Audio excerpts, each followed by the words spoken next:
It was supposed to be a quiet afternoon in one of the wealthiest neighborhoods in the city. Behind tall gates and marble columns, everything looked perfect, until a hungry child knocked on the wrong door. The woman who answered made a simple choice, but that choice would ignite a chain of events so brutal, no one in that house would leave untouched. A quiet knock at the wrong time, a stranger at the door, and a choice that should have never been punished. Maria had just finished wiping down the kitchen counters. The smell of lemon cleaner still lingered in the air. After 5 years working for the Whitmore family, she had the routine memorized. Finish by 5. Stay invisible. Leave without a sound. But that day, something interrupted the silence. Someone was knocking at the side entrance. Not the front gate. Not a delivery. A small sound, nervous, almost apologetic. Maria hesitated, then opened the door halfway. Standing there was a boy. Barefoot, maybe 9 years old. Thin arms. Dust on his face. He didn't say much. He didn't have to. His eyes told the story. He was starving. She let him in without thinking twice. Told him to stay near the back wall, away from view. She grabbed leftovers from the fridge. Rice. Chicken. Bread. A bottle of cold water. No questions. Just food. The boy sat quietly and ate like it had been days since his last meal. Maria stood nearby, watching him. She didn't know who he was, but she knew what hunger looked like. She had seen it before, lived it. Then came the sound she feared. Heels on marble, fast and sharp. Caroline Whitmore had come home. Caroline walked into the kitchen and stopped. Her eyes scanned the scene. A strange child at her counter. Maria standing beside him. A plate half empty. No one said a word. The look on her face wasn't confusion. It was offense, like something filthy had touched her perfect home. Maria opened her mouth to explain, but Caroline raised her hand to silence her. And what she said next would start a fire no one could contain. Maria didn't even get a chance to explain. Caroline stood in the middle of the kitchen, arms crossed, face locked in a quiet fury. She didn't scream. She didn't need to. Her voice was cold, flat, final. She told Maria she was fired, that letting a filthy street child into their home was unacceptable, that this house wasn't a shelter. Maria froze. For a second, she thought she had misheard. She asked what she had done wrong, her voice shaking, but Caroline cut her off before she could finish the sentence. She said Maria had crossed a line, that there was no excuse for putting her family at risk. And then she pointed at the boy, sitting silently, confused and still chewing his food. Caroline said it again, fired, effective immediately. Maria looked at the boy, then back at her employer. She said the child was just hungry, that he hadn't asked for anything but food, that she couldn't just turn him away. But Caroline's face didn't soften. She told Maria that her emotions didn't matter, that this was her house, and in her house, rules were not up for discussion. She told Maria to take the boy and leave. Now. The boy sat frozen, his small hands still resting on the edge of the plate. Maria walked over to him and knelt beside him. She whispered something to calm him, even though she was shaking too. Then she stood, took her bag, grabbed the boy's hand, and walked out of the kitchen. Caroline didn't say another word. She didn't ask where they were going. She didn't ask who the boy was. She didn't care. Maria walked through the gate without looking back, but in her chest, there was something burning. Humiliation, yes, but something deeper too.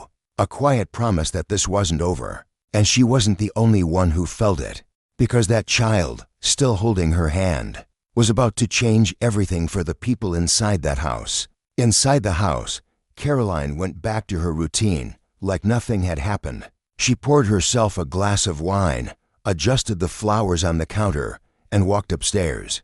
The boy and the woman were gone. Problem solved. She didn't bother to mention it when Richard got home an hour later. He came through the door, still on a call, still thinking about meetings and numbers. Caroline greeted him with her usual calm and told him that Maria had been let go. No emotion, no explanation offered. Just a flat statement, like saying the trash had been taken out. Richard paused. He didn't understand. Maria had been with them for years, quiet, loyal, consistent. He asked why. Caroline said she had allowed an intruder into the home, a child off the street, said she had broken the rules and endangered the family. Richard looked at her, searching for more, but her face was unreadable. He didn't press not yet. That night, Richard sat alone in his office. He pulled up the home security app and tried to review the footage from the kitchen, just to see for himself. But the file was gone, deleted. That had never happened before. Caroline never touched the system. He leaned back in his chair, watching the screen, unease growing in his gut. Something wasn't right. The next morning, while pouring coffee, Richard's phone buzzed. It was his mother. She asked if he could stop by that afternoon, said she had someone important she wanted him to meet. Her tone was casual, but there was something about it that made him pause. He said yes, not knowing that what was waiting for him would tear everything wide open. Richard pulled into his mother's driveway just after 3. Her home was smaller than his, simpler, but warm in a way his mansion never managed to be. He hadn't visited in weeks. She opened the door with a smile and a hug, as always, but this time there was something different in her eyes, a quiet anticipation. She invited him and offered coffee, then asked him to wait in the living room. She said she wanted to introduce him to someone. Before he could ask who, she disappeared down the hall. A few minutes later, footsteps approached. Small ones. A boy stepped into the room. Thin, maybe 9 years old. Clean clothes now, and shoes. But Richard's breath caught the moment their eyes met. It was him. The same boy Maria had described. The one Caroline had thrown out. Richard didn't say a word. He just stared. His mother stepped in behind the boy and gently placed a hand on his shoulder. She said she had adopted him the week before. Said his name was Elijah. She had found him through a local program for children abandoned or displaced from the foster system. He had no family. No home. No one. Richard sat there, silent. Every part of him was doing the math, the timing, the details, the truth crashing over him all at once. This was the boy. The same boy Caroline had looked at with disgust. The same boy she had called a stray. The same child Maria had been fired for helping. He asked his mother when she brought him home. She said last week, but she hadn't told anyone yet. She had wanted it to feel real first, to give him a chance to settle. Then she said something that hit him harder than he expected. She said Elijah had told her something strange, that someone had fed him yesterday. A kind woman in a white uniform, in a house with white walls and marble floors. And that's when Richard realized that his wife had thrown his own mother's adopted son out of their home. Richard drove home in silence. The road felt longer than usual. His hands were tight on the steering wheel, his thoughts scattered and sharp. He couldn't believe what he had just heard. That the boy Caroline had kicked out wasn't some stranger. He was Elijah, his mother's adopted son. His brother now, whether he liked it or not. And Maria, she had done the right thing. She had protected him. Fed him, cared for him when no one else had. And for that, she was thrown out like trash. When he walked into the house, Caroline was at the kitchen island, scrolling on her phone like nothing had happened. He stood there for a moment, watching her. She looked up and smiled, asked how his mother was. He didn't answer. He asked her instead, slowly, if she remembered the boy she saw yesterday. She rolled her eyes and said yes, the street kid Maria smuggled in. She called it irresponsible, said she still couldn't believe Maria had the nerve to bring someone like that into their home. Richard told her the boy's name was Elijah, that he wasn't some random child. He was now part of their family, that his own mother had adopted him. Caroline stopped. The words didn't land right away. Then her face changed. Confused at first, then pale. He watched her realize what she had done, how cruel she had been, how wrong. He told her Maria didn't deserve what happened, that she had acted with more humanity in 1 minute than Caroline had in their entire marriage. Caroline tried to defend herself, said she didn't know, said no one told her. But Richard had stopped listening. He walked away. And if you're still here, deep in this story, take a moment to hit like and subscribe. Stories like this deserve to be told, and your support helps keep them alive. That night, Richard didn't sleep. He kept hearing Elijah's voice in his head, the way he described the kitchen, the fear in his words, the silence that followed. Something had to be done, and for the first time in a long time, Richard knew exactly what he had to do. Because what came next was not just about making things right, it was about making someone pay. Richard didn't say anything the next morning. He didn't need to. Caroline could feel the weight in the silence, the way he moved past her in the hallway without a word, the way he looked at her without actually seeing her. She tried to keep things normal, asked if he wanted coffee, tried to smile, but he gave her nothing. Not because he was unsure, but because his mind was already made up. He spent most of the day behind his office door. But it wasn't work. He was reading contracts, drafting statements, contacting the people he trusted most. He pulled security backups from the cloud, old emails, anything he could use to make what he was planning airtight. He wasn't just angry. He was preparing to dismantle everything. Not just for Elijah, not just for Maria, for himself. By late afternoon, he returned home from a meeting and found Caroline lounging by the pool with a cocktail in her hand. She looked up, completely unaware of what was coming, and asked if he wanted to join her. He sat across from her, calm and quiet, and said they needed to talk. She rolled her eyes and told him she already said she was sorry, that she didn't know who the boy was, that Maria overstepped, that this was all a misunderstanding blown out of proportion. He told her this wasn't about misunderstanding. It was about the person she had become, that her arrogance had crossed into cruelty, that this time she wasn't going to brush it off. He gave her two options: make a formal apology, publicly and privately, to Maria, to Elijah, or prepare for divorce proceedings that would not go her way. She laughed, thinking he was bluffing, said he wouldn't risk the company's image or his own reputation. But then he handed her a folder. Inside were documents, security logs, the deleted footage recovered, a written statement from Maria, legal drafts. Everything she had tried to bury was right there on paper. Her smile faded as she flipped through the pages. When she looked up, she saw something she hadn't seen in years. Not anger, not emotion, just finality. And for the first time she understood that she wasn't going to talk her way out of this one. The next morning, the first thing Caroline saw when she checked her phone was a headline. It wasn't on a gossip blog. It was a formal press release from Richard's company. A short statement about internal restructuring, a commitment to community values, and a personal message from the CEO himself, apologizing for an incident involving a member of his household. No names, no details, but enough for people to start asking questions. Fast. Within hours, social media picked it up. Speculation turned into anger. A few ex-staff members came forward anonymously, sharing stories that sounded all too familiar. Caroline's name wasn't printed yet, but people were connecting dots. She walked into the living room and threw the remote onto the couch, demanding to know what Richard had done. He was sitting at the dining table, calm, sipping coffee. He told her the truth needed to come out, that what happened couldn't be hidden. Not anymore. She exploded, said he was ruining her, destroying her image, that people wouldn't understand. He didn't argue.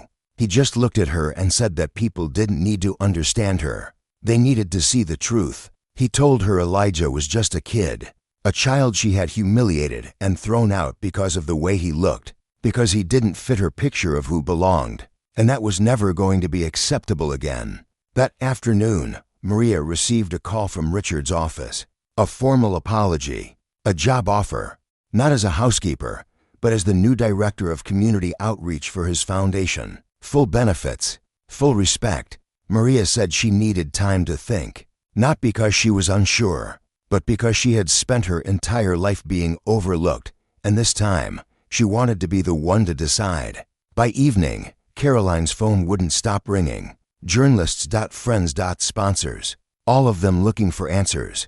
But the person who had once controlled every room she entered now couldn't even control the narrative around her own name. And the damage was just getting started. Richard didn't come home that night. He checked into a hotel near his office, turned off his phone, and didn't leave a forwarding number. Caroline spent the evening walking back and forth through the house. The same house she once ruled like a queen, now cold and echoing around her. She stared at her reflection in the glass doors, but couldn't recognize the woman looking back. Not because she had changed, but because the mask had finally cracked, and the truth of who she really was had nowhere left to hide. The press had her name now. The story broke wide open before midnight. Headlines painted the picture clearly. CEO's wife fires longtime housekeeper for feeding adopted black child. Her face was plastered across social media feeds. Brands began pulling partnerships.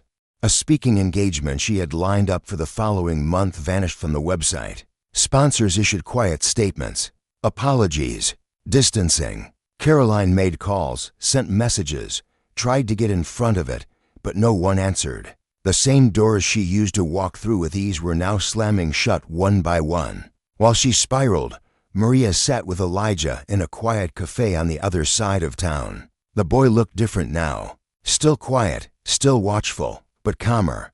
Maria told him about the job offer, about the apology Richard had made publicly. She told him everything was changing, and that maybe, just maybe, something good could come from all of this. Elijah didn't ask for praise. He didn't even ask about the woman who yelled at him. He only asked why Maria helped him. Maria looked at him for a long time before answering. She said no child should ever be made to feel like they don't belong. Not because of their skin, not because of their clothes, not because they knocked on the wrong door. She told him that if doing the right thing cost her a job, she'd do it again without hesitation. Back at the hotel, Richard sat in silence, staring out the window at the lights of the city. Earlier that day, he had filed the divorce papers. It was already in motion. No more conversations, no second chances. The same woman who had built her life on appearances had finally gone too far. And tomorrow, when the next wave of headlines dropped, she would no longer be known as the powerful wife of a CEO. She would be remembered for what she truly was, and there would be no coming back from it. Morning hit like a hammer. Every major outlet had picked up the story. Some showed Maria's face. Others focused on the photo of Elijah walking beside Richard at the foundation's latest event. But the headline was always the same. The woman who fired a housekeeper for feeding her husband's adopted brother. The public didn't hold back. Comments flooded every platform. Caroline's name trended for all the wrong reasons. Influencers called her out. Former friends ghosted her. Even her private social accounts had been leaked and flooded with backlash. Richard released a second statement by noon. In it, he confirmed that his marriage was ending, that his values no longer aligned with his partner's actions, that moving forward, his home and his company would reflect the kind of integrity he expected from everyone around him. He didn't mention her by name. He didn't have to. The world already knew. Caroline sat alone on the couch, watching the news play out like it was happening to someone else. Her face looked hollow. No more anger. No more pride. Just a woman who realized too late that cruelty isn't a shield, and privilege doesn't erase truth. She tried calling Richard, but the line went to voicemail. She tried texting his assistant. Nothing. She was cut off, not just from him, but from the image she had spent her life curating. Later that day, Maria stood in front of a small crowd at a press event hosted by the foundation. She had accepted the job, not because she needed it, but because she deserved to be seen, to be respected, to show people like Elijah that doing the right thing still matters. She spoke calmly, clearly, without bitterness. She thanked those who supported her, but she didn't mention Caroline once. She didn't have to. Her silence said everything. Caroline watched that speech from her bedroom, alone, behind closed curtains. And in that moment, she realized the worst part wasn't the public shame or the lost reputation. The worst part was knowing that the people she looked down on were now standing taller than she ever had. Weeks passed. The noise faded. The headlines moved on. But the impact remained.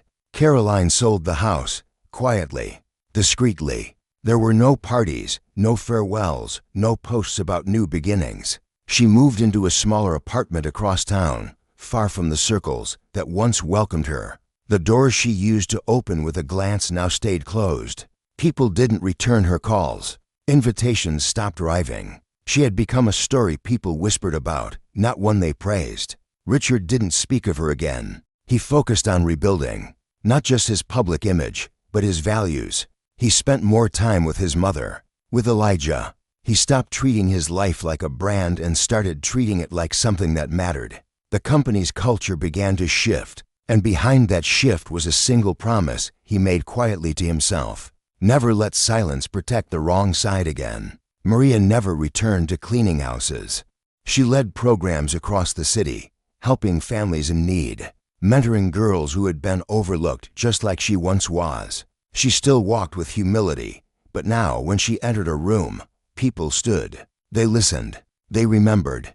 Elijah went back to school. He smiled more, slept better. His world was still fragile, but it was finally starting to feel safe. He never asked about Caroline. He didn't need to, because he knew who had stood by him when it mattered. And sometimes, that's the only answer a child needs. What started with a knock on a door ended with every mask removed, every hidden cruelty exposed. One choice, one act of kindness, and a woman whose need for control cost her everything. If you made it this far, and this story moved you in any way, don't forget to like the video and subscribe to the channel.